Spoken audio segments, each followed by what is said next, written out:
Hello guys, welcome to study with fascination. आज हम करेंगे class 10th economics chapter 1 development. तो सबसे पहली टर्म है डेवलपमेंट।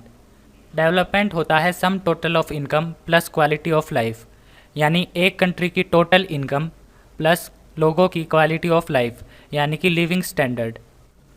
तो डेवलपमेंट के अंदर दो चीज़ें आती हैं, एक है सम टोटल ऑफ इनकम और दूसरा है क्वालिटी ऑफ लाइफ। अलग अलग लोगों के अलग अलग गोल्स होते हैं, इसीलिए डेवलपमेंट का मतलब अलग अलग लोगों के लिए अलग अलग है। किसी एक पर्सन के लिए डेवलपमेंट ज़रूरी नहीं कि दूसरे के लिए भी वो डेवलपमेंट हो। फॉर एग्ज़ाम्पल, अगर हमें ज़्यादा इलेक्ट्रिसिटी प्रोड्यूस करनी है तो डैम बनाना हमारे लिए डेवलपमेंट होगा, लेकिन डैम जहाँ बनेगा उस जहाँ जो लोग रहते हैं उनके लिए वो डेवलपमेंट नहीं होगा, क्योंकि डैम बनने से वो अपने हाउस लॉस्ट कर देंगे।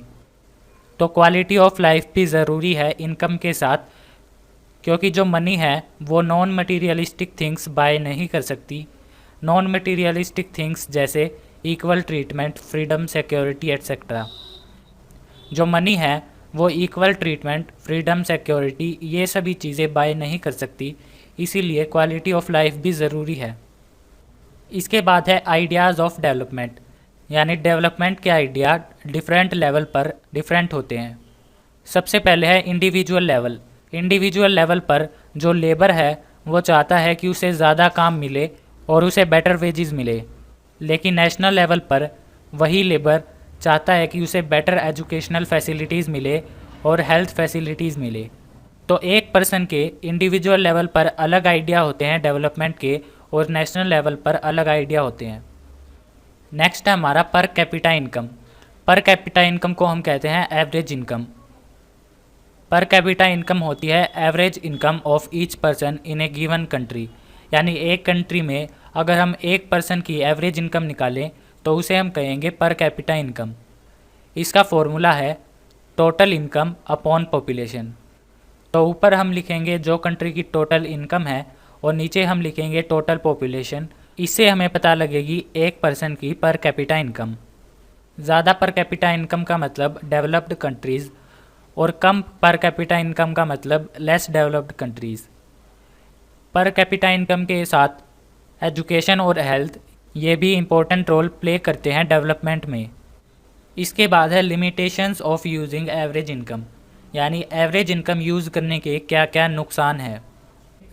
सबसे पहले है these don't give us true picture regarding the distribution of income, यानी हमें ये ट्रू पिक्चर नहीं देते रिगार्डिंग डिस्ट्रीब्यूशन ऑफ इनकम।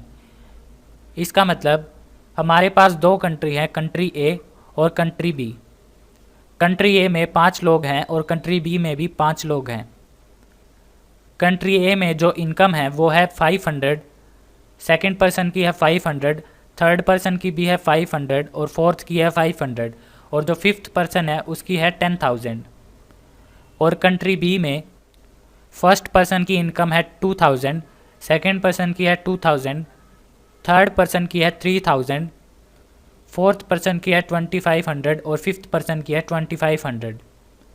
अगर हम दोनों की पर कैपिटा इनकम निकालें तो दोनों की पर कैपिटा इनकम होगी 2,400।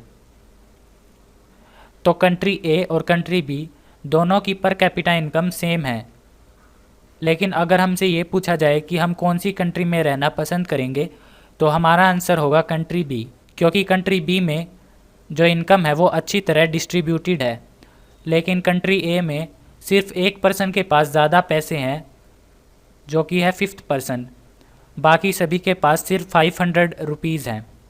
तो पर कैपिटा इनकम तो सेम है, लेकिन ये हमें ट्रू पिक्चर नहीं देती regarding distribution of income. Next point है they don't give us information regarding non materialistic goods and services. Non materialistic goods जैसे फ्रीडम, इक्वालिटी, ये सारी इन्फॉर्मेशन एवरेज हमें नहीं देती। एवरेज ये इन्फॉर्मेशन नहीं देती कि नॉन मटीरियलिस्टिक गुड्स और सर्विसेज कैसे हैं एक कंट्री में। जो एवरेज हैं ये यूज़फुल होती हैं, लेकिन ये डिस्पैरिटीज़ भी हाइड करती हैं। डिस्पैरिटीज़ का मतलब डिफरेंसेस। कंट्री ए और कंट्री बी में बहुत सारे डिफरेंस हैं, लेकिन फिर भी इनकी एवरेज सेम है। तो जो एवरेज है वो डिफरेंसेस को हाइड करती है। नेक्स्ट है हमारा इन्फेंट मोर्टेलिटी रेट। इसकी डेफिनेशन है it indicates number of children who dies before the age of 1 year as a proportion of 1000 lives birth children born in that particular year. Infant mortality rate हमें ये दिखाता है कि कितने children की death हुई जो कि 1 ईयर की एज से कम के थे, प्रोपोर्शन में 1000 लाइव बर्थ। इसका मतलब अगर 1000 बच्चे पैदा हुए हैं तो उसमें से कितने बच्चों की डेथ हुई है। तो अगर हम कहें कि इन्फेंट मोर्टेलिटी रेट 30 है, इसका ये मतलब है कि 1000 बच्चों में से 30 बच्चों की डेथ हुई है। नेक्स्ट है हमारा लिटरेसी रेट। हमें पता है लिटरेट पर्सन वो होता है जिसकी एज 7 से ज़्यादा होती है और वो किसी एक लैंग्वेज में राइट भी कर सकता है और रीड भी कर सकता है। तो लिटरेसी रेट वो होता है जिसमें हमें पता लगता है कि लिटरेट पर्सन कितने हैं एक कंट्री में। इसके बाद है net attendance ratio. Net attendance ratio होता है total number of children attending school as percentage of total number of children in the same age group. तो वो चिल्ड्रन जिनकी एज 6 से लेकर 10 ईयर्स हैं और वो स्कूल अटेंड करते हैं अपॉन में टोटल नंबर ऑफ चिल्ड्रन जो उस एज ग्रुप में है, अगर हम उनकी परसेंटेज निकालें तो वो होगी net attendance ratio. Net attendance ratio का ये मतलब है कि एक कंट्री में जितने भी चिल्ड्रन हैं 6 से लेकर 10 साल की उम्र के, उनमें से कितने परसेंट स्कूल जाते हैं। तो इसको निकालने के लिए ऊपर हम लिखेंगे number of children attending schools और नीचे होगे total number of children multiply by 100। इससे हमें पता लग जाएगी नेट अटेंडेंस रेशो।